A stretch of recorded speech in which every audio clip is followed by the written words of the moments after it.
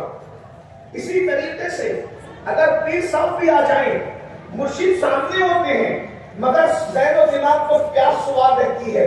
اسی طریقے سے اگر ٹرین پکڑنا ہے تو ٹرین کا تصور اللہ اکبر ذہن میں آتا ہے مگر سوار جو رہتی وہ پیاس رہتی ہے. جب تک پیاس ختم نہ ہو جائے کوئی اور ذہن و دماغ میں جگہ نہیں لے سکتے. اللہ اکبر. اسی طریقے سے جب تک انسان کو پیاس کے وقت ٹھنڈے پانی کا تصور جیسے سوار رہتا ہے اور جیسے وہ پانی کا متلاشی رہتا ہے اور وہ جیسے پانی کے لیے بے چین اور بے قرار رہتا ہے. اللہ اکبر. جب تک محبوب اس طریقے سے ذہن و دماغ پر سوار نہ ہو اس وقت تک محبت نہیں ہوتی. ابھی میں تو بالکل ABCD سے آغاز کر رہا ہوں، علی با سے شروعات کر رہا ہوں کہ ہوتی ہے محبت. اب اپنے آپ میں ڈوب کر سوچو، اس سے پہلے کہ قبر کی وادیوں میں جاؤ، اس سے پہلے کہ میدان محشر میں نبی کو منہ دکھاؤ، خدا کا سامنا ہو، مجھے بتاؤ کیا ٹھنڈے پانی کی حاجت جیسے پیاس، شدت کی پیاس کے وقت ذہن و دماغ پہ سوار ہوتی ہے، اسی طریقے سے کیا ہمارے نبی کا تصور بھی ہمارے ذہن میں ایسے ہی آتا ہے؟ کیا ہمارے نبی کا خیال بھی ہمارے ذہن میں ایسے ہی آتا ہے؟ یہ تو محبت کا تقاضا ہے. اب مجھے بتاؤ، نبی سے محبت ہی کرنے میں مکمل نہیں ہو پا رہے ہیں تو ابھی عشق کی منزل تو آگے ہے. میرے بھائیوں، اگر عشق کی حقیقت بتا دی جائے، بیٹھنے کی تاب نہ لاؤ، اٹھ کے بھاگ جاؤ اور کہو کہ کس پاگل کو تقریر کے لیے بلایا ہے. یہ عشق کے تقاضے ہیں، لیکن جتنا ہضم کر سکو گے اتنی ہی بات کریں گے.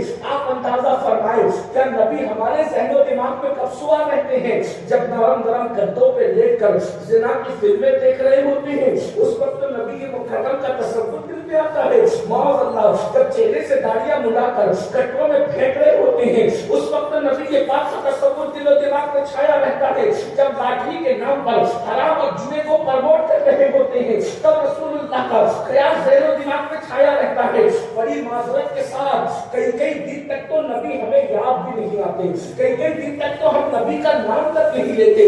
ہاں میرے بھائی، ہم تو اپنے دشمنوں کو اتنی اہمیت دے چکے ہیں، ایک دن میں 50 مرتبہ دشمن کا نام بطور غیبت تو لیتے ہیں لیکن محبوب کا نام بطور تعریف نہیں لیتے.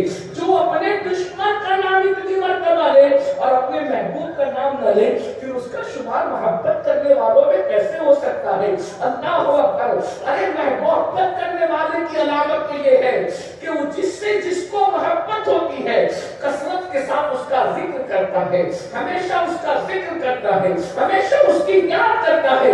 اللہ اکبر. یہ محبت کے تقاضے ہیں. بتاؤ ہم دن بھر میں کبھی تصور کرو ہم دن بھر میں حضور کو کتنا یاد کرتے ہیں؟ میرے بھائی، ارے یاد کرنا تو دور کی بات، حضور کے والدین قریبین کے بارے میں ہمیں کوئی معلومات نہیں ہے، حضور کی ازواج پاک کے بارے میں ہمیں کوئی معلومات نہیں ہے، حضور کی اولاد پاک کے بارے میں ہمیں کوئی معلومات نہیں ہے، حضور کے خاندان کے بارے میں ہمیں کوئی معلومات نہیں ہے، خود رسول اللہ کے بارے میں ہمیں کوئی معلومات نہیں ہے. بس ہم نے جلسوں میں جو سنا ہے اتنا ہی سنا ہے، وہ بھی غور سے نہیں سنتے. بتاؤ نبی کے بارے میں جانتے کیا ہو؟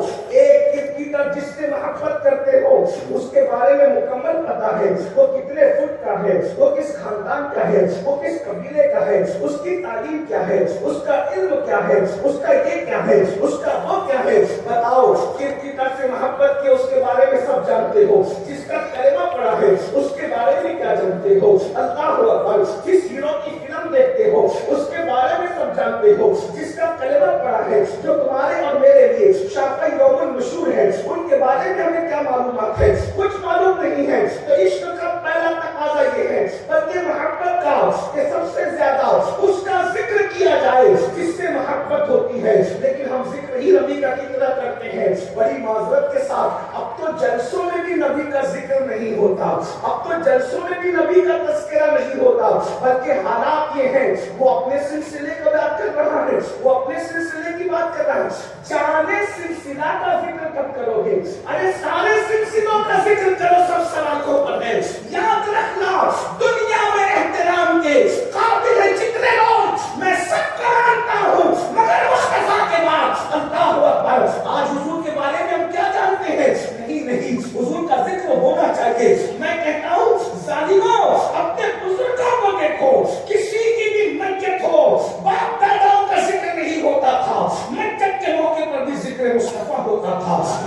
موقع پر بھی ذکر مصطفیٰ ہوتا تھا، سجادی کے موقع پر بھی ذکر مصطفیٰ ہوتا تھا، عرس کے موقع پر بھی ذکر مصطفیٰ ہوتا تھا، ختنہ کے موقع پر بھی ذکر مصطفیٰ ہوتا تھا، شادی بیاہ کے موقع پر بھی ذکر مصطفیٰ ہوتا تھا۔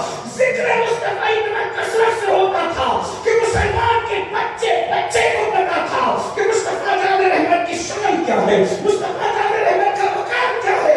آج بتوں کو بھی نہیں پتا ہے کہ مصطفیٰ جان رحمت کی شان کیا ہے۔ ایک واقعہ عرض کر دوں کہ درمیان میں حضرت سید سلیمان جزوری رحمت اللہ علیہ فرماتے ہیں کہ ہم نماز کے لیے بے چین تھے۔ واقعہ پرانی سے اشارہ کر رہا ہوں، آپ بار بار ان سے سن چکے ہیں۔ ہم نماز کے لیے پریشان تھے، پانی نہیں مل رہا تھا، پانی کی تلاش میں تھے۔ وہاں پر ہم نے ایک کنواں دیکھا، کنواں دیکھنے کے بعد کنواں سوکھا تھا۔ ننھی سی بچی پوچھتی ہے پریشانی کیوں ہے؟ ہم نے کہا نماز پڑھنا ہے۔ ایسے میں بچی نے کچھ پڑھا اور پڑھنے کے بعد اس کنویں کے اندر تھوک دیا تو وہ پانی سے کنواں بھر گیا۔ ہم نے کہا بچی تو بڑی کرامت والی ہے، تھوڑا رکنا، ہم نماز پڑھنے۔ ہم نے جو ہے نماز پڑھی اور نماز پڑھنے کے بعد کہا بچی آخر تیرے لعاب میں اتنی تاثیر کیسے ہے کہ تو نے لعاب کنویں میں ڈالا تو کنواں پانی سے بھر گیا جبکہ پانی تو نیچے تھا۔ اس لڑکی نے کہا میں کوئی کرامت والی نہیں ہوں، میری ماں مجھے نبی کا معجزہ سناتی ہے کہ رسول اللہ اپنا لعاب جب کسی سوکھے کنویں میں ڈالتے تھے تو کنواں بھر جایا کرتا تھا اور کنویں میں پانی آ جایا کرتا تھا۔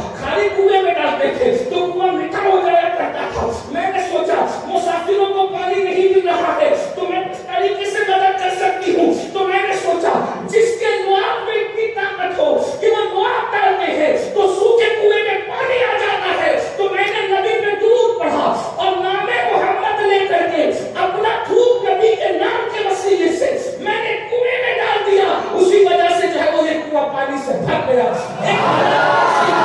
ایک ننھی سی بچی اتنے بڑے بڑے علماء کو بتا رہی ہے کہ میں نبی کی سیرت یہ جانتی ہوں، اور حضرت سلیمان جزولی کہتے ہیں اسی دن میرا ذہن بنا اللہ اکبر جب درود پاک بچی پڑھے تو یہ برکتیں ہیں، اب میں درود پر کتاب لکھوں گا تاکہ سارا زمانہ میرے محبوب پہ درود پڑھا۔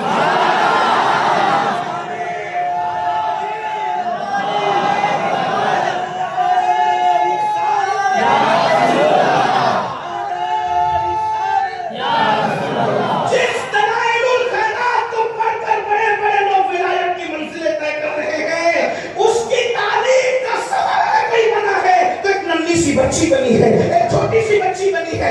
میں تم سے پوچھتا ہوں مسلمانوں، تمہارے چھوٹے چھوٹے بچوں کو نبی کے بارے میں اتنا معلوم تھا، آج تمہیں نبی پاک کے بارے میں کیا پتا ہے؟ کیا خبر ہے تمہیں نبی کے پاک کے بارے میں؟ کیوں؟ اس لیے کہ ذکر مصطفیٰ نہیں ہو رہا ہے، مذہبی جلسوں میں ذکر رسول نہیں ہو رہا ہے، اس لیے لوگوں کو نہیں پتا۔ اور تمہارے گھر کی محفلوں میں ختنہ میں ذکر رسول کی بجائے ڈی جے بج رہا ہے۔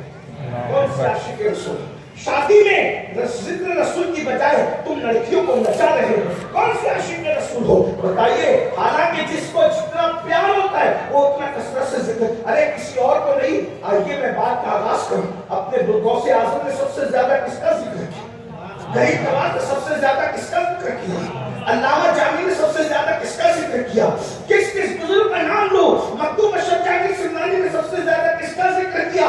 اللہ اکبر۔ عارف رومی نے سب سے زیادہ کس کا ذکر کیا؟ چلے 14 صدیوں کا اتنے مجموعہ نچوڑ کر بتایا جائے، خود امام اہل سنت امام احمد اللہ خان محدث بریلوی کو دیکھ لو، سب سے زیادہ ذکر کس کا کیا؟